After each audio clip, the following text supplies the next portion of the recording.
ఏం ఆలోచిస్తున్నావు? అడిగిన ప్రశ్న అర్థం కాలేదా? సమాధానం చెప్పడం ఇష్టం లేదా? నాకు తెలీదు మేడం. సమాధానం చెప్పడానికి టైం తీసుకున్నావంటేనే నీ నుంచి ఈ సమాధానం వస్తుందని ఊహించాను. అవును, మంజు ఇక్కడ ఏఎస్ఐనా ఎస్ఐనా? ఏఎస్ఐనే మేడం. చేసేది ఏఎస్ఐ పోస్ట్ అయినా ఎస్ఐలు సిఐల రేంజ్లో ఒక ఊపు ఊపుతుంది కదా? అవును మేడం. ఆఫ్టర్ ఆల్ ఒక ఏఎస్ఐ అంత టెక్కు చూపిస్తుంది అంటే ఆ బలం తనకి ఎక్కడి నుంచి వచ్చినట్టు? ఆ సిఐ ఏఎస్ఐకి బ్యాక్ బోన్. ఆ సిఐ సపోర్ట్ చూసుకొని రెచ్చిపోతుంది. తప్పు చేసిన క్రిమినల్ని కూడా ఆ సిఐ వదిలేశాడు. ఆ త్రిపుర గురించి ఇంకో 4 తగిలిస్తే వాడు నిజం చెప్పేవాడేమో. అవును మేడం, ఇంకో 4 తగిలిస్తే చెప్పేవాడే మేడం.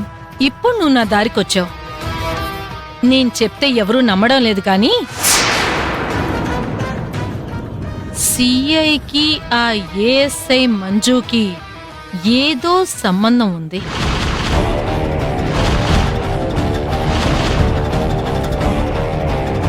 నోరు మూయండి.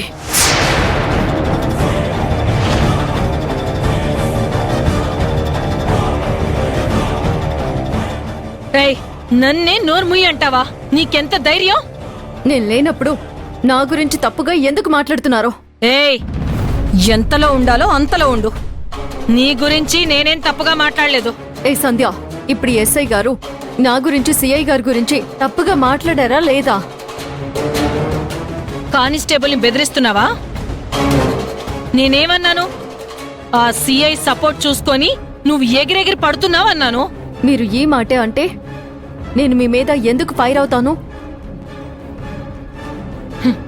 ఈ మైసమ్మ మీదనే నువ్వు ఫైర్ అవుతావా? ఫైర్ అవ్వడమే కాదు మేడం, మీరన్న మాటకి మిమ్మల్ని తగలబెట్టినా పాపం లేదు. నేను నీ పై ఆఫీసర్ని, నన్ను పట్టుకొని అంత మాట అంటావా? మనుషుల విలువ తెలియని మీరు ఎంత పై అధికారైనా మీ విలువేంటో మీ స్థాయి ఏంటో నాకు అర్థమవుతోంది. నీ ఇష్టం వచ్చినట్టు మాట్లాడుకో. నీ మీద యాక్షన్ తీసుకుంటాను. తీసుకోండి. ఏం తీసుకుంటారు? మహా అయితే ఎంక్వైరీ కమిషన్ ముందు ఎక్స్ప్లెనేషన్ ఇవ్వాలి, అంతే కదా? నా ఫ్యామిలీ గురించి, నా పర్సనల్ విషయాల గురించి మాట్లాడితే మీరు ఒక ఎస్ఐ అన్న విషయం కూడా నేను లెక్క చేయను. నోటిని కంట్రోల్లో పెట్టుకోండి.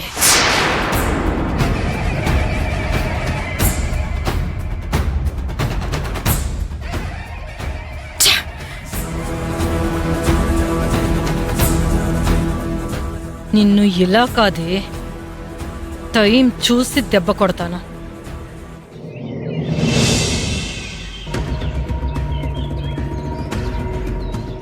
మన పెళ్లి గురించి మీ ఇంట్లో మాట్లాడావా? మీ అమ్మా నాన్న ఏమన్నారు? మా ఇంట్లో పరిస్థితి డిఫరెంట్. అదంతా కాదు, మీ మమ్మీ డాడీతో మాట్లాడావా లేదా? ఇంకా లేదు. ఎందుకు మాట్లాడలేదు? మా అమ్మ నాన్న ఇద్దరు బిజీగా ఉంటారు. ఇంట్లో అమ్ముంటే నాన్నుండరు, నాన్నుంటే అమ్ముండదు. ఇద్దరు బిజీయే. ఇంకా పెళ్లి గురించి మాట్లాడలేదు. అయినా ఇలాంటి విషయాలు ఫోన్లో మాట్లాడడం కరెక్ట్ కాదు కదా. మీ ఇంటి అడ్రస్ చెప్పు. ఇంటి అడ్రస్సా? అవును. దేనికి? మీ మమ్మీ డాడీని కలుస్తాను. ఇంట్లో ఉంటున్న నాకే వాళ్ళు కలవడం లేదంటే నీకెలా కలుస్తారు? ఒకవేళ కలిసినా మన రిలేషన్ గురించి ఎలా చెప్తావు, ఏమని చెప్తావు ప్రవళిక? నేనే కాస్త టైం చూసుకున్నాక మాట్లాడతాను. ఏం మాట్లాడతావు? అసలు ఇంతవరకు ఎందుకు మాట్లాడలేదు? మా ఇంట్లో పరిస్థితి ఎప్పటికప్పుడు చెప్పుకుంటూనే వస్తున్నాను కదా. ప్లీజ్ అర్థం చేసుకో విజయ్. నేను ఆడపిల్లని, నాకెంత టెన్షన్ ఉంటుందో you can imagine. I can imagine. Please Pravalika, నా సిచ్యువేషన్ నువ్వే అర్థం చేసుకోవాలి. నీ సిచ్యుయేషన్ కూడా నాకు అర్థమవుతుంది విజయ్. నాకు నీ మీద నమ్మకం ఉంది, అంతకంటే ఎక్కువ ప్రేమ కూడా ఉంది. మీ పేరెంట్స్తో తొందరగా మాట్లాడు ప్లీజ్.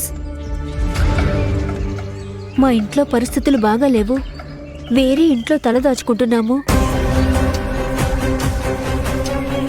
నేను అర్థం చేసుకోగలను. నువ్వేం టెన్షన్ పడుకో.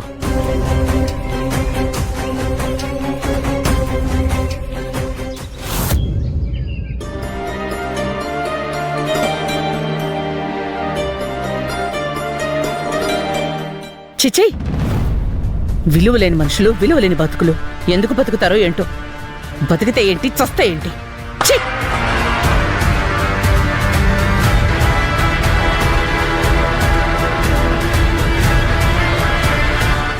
సత్యకెప్పుడైతే పెళ్ళయిందో అప్పటి నుంచి వాడి బతుకంతా కన్నీళ్లు బతుకైపోయింది.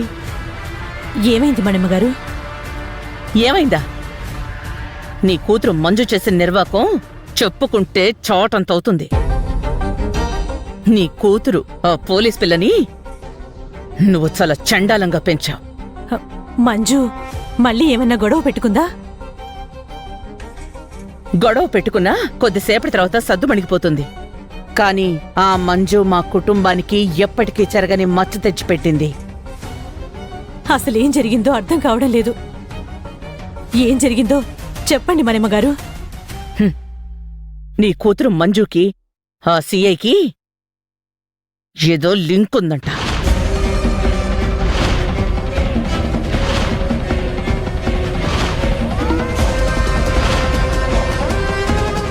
మణిమగారు, నోటికి ఎంత మాట వస్తే అంత మాట అనేయడమేనా?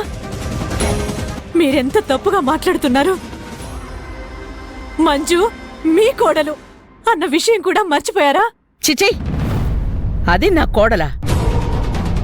కోడల్లా ఉంచుకుంటారా దాన్ని? అమ్మా, ఎవరో చెప్పిన మాటలు పట్టుకొని మన ఇంటి అమ్మాయిని మనమే తప్పుగా మాట్లాడతామా? ముమ్మాటికి నీ కూతురు తప్పుడుదే. మణిమ్మగారు, దయచేసి మీరు ఆ మాట అనకండి. అనద్దా? అంటాను. ఆ సీఏకి మంజుకి సంబంధం ఉందని ఊరువాడ నీ కూతురు గురించే చెప్పుకుంటున్నారు. నా కొడుక్కి తెలిస్తే చచా, ఏం కర్మరా బాబు. ఎలాంటి కోడల్ని ఇంటికి తెచ్చుకున్నాను? మణిమ్మగారు, మీరు నన్ను ఎంతైనా అవమానించండి. నా బిడ్డ గురించి మాత్రం మీరిలా మాట్లాడొద్దు. మాట్లాడద్దా? హ, మా బాధ మాకుంటుంది కదా. గుండెల్ని పిండేస్తుంటే రక్తం వస్తోంది. మమ్మల్ని బాధ పెట్టి మా కుటుంబానికి మచ్చ తెచ్చిన నీ కూతురి గురించి మాట్లాడితే హ, నీకు కోపం పొడుచుకొస్తోందా?